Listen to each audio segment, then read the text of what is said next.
I'm Kimberly Caldwell, consultant at Greenlights for Nonprofit Success. To celebrate our technology issue of power steering, we've decided to up the level of technology of our article. This month we're going to talk to Gary Chapman about issues of technology and generational leadership. So tell me the basic idea of boomers, millennials, and technology. Well, it was sort of an inquiry into the different kinds of styles that you see between these two generational groups. And because of their numbers, they tend to have a sort of strong influence on American culture. And they have tended to be somewhat at odds with each other over the last few years in ways that both boomers and millennials have become aware of. And one of the ways that they're at odds with each other is through the use of technology. Have you been able to see any of these kinds of conversations having where it's not just the talking at, but the talking with as part of this initiative? Well, I've tried to portray the kinds of things you mentioned as stereotypes and misunderstandings to a large degree. And what role do you see technology playing in that separation?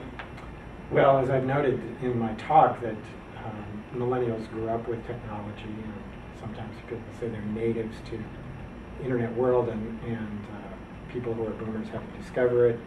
Boomers have invested a lot of their mental energy in learning technological things that are probably on the verge of being obsolete, and so they're feeling very uncertain and insecure about their technological skills. So we talk about the difference between, say, lightweight interfaces like Google and Twitter and things like that you can learn in 5 minutes or less, versus, say, the old style of Microsoft Excel that people took years to learn how to use those programs. So the distance between being really skilled at the technology and just knowing how to use the technology is probably growing. And that, I think, is of some concern for millennials. Based on what you know, are we seeing any effects of that yet in the nonprofit sector? I think so, yeah. I think nonprofits have difficulties adapting to technology, not so much because they need to be programmers or developers or website developers. Those are things, services that nonprofits should hire. But because managers don't feel capable of understanding what they need, how to deploy it, how to talk to technology people in order to get what they need, things like that. So there's a space missing, I think, in the nonprofit world of the management people being able to talk to technical people about what it is that they need and how best to go about getting it. And I guess as younger nonprofit employees look to increase their value to organizations, that seems like a pretty great opportunity if you can become more deeply engaged in technology solutions versus just managing the technology that we use every day. That seems to be a good way to become a resource to a nonprofit. That's right. This is a problem in all organizations, not just nonprofits. What do you see as kind of the most pressing issue that we have when it comes to generations of technologies? And one of the problems that we continue to see, not only for nonprofit organizations, but for other organizations, is that people in the boomer generation don't really get the transformational quality of the internet. They just don't see the sort of sea change, the real revolution that the internet has provided.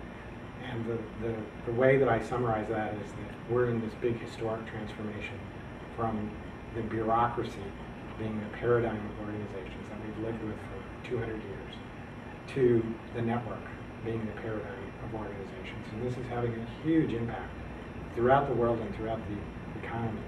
But for individual managers, especially from the boomer generation, it's really hard for them to adapt, to really get this, right? Because they don't use social networks. They don't use things like Twitter and things like that, where they don't see the actual manifestation of how much the network changes things. But on the other side, on the millennial side, you find a lot of millennials who use these technologies, use instant messaging, and they use Twitter, and they use these kinds of things that are very, very interesting, new, transformational technologies.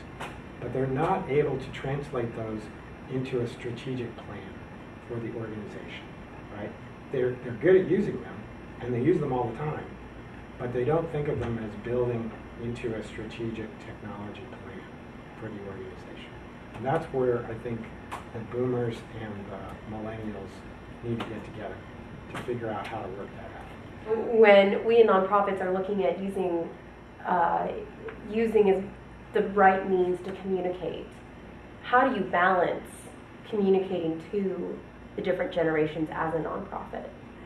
So I think we need to have a lot more data or research or experiments or something like that about how we reach people in the millennial age bracket in a reliable way that is a decent investment proposition for a nonprofit with limited resources. But I think it's part of the millennials' duty in technology is to get people off of email. And, because boomers are stuck on email, but there's a lot of stuff that you can do in an open community, that's online, whether it's on a kind of social site or a shared calendar or things like that.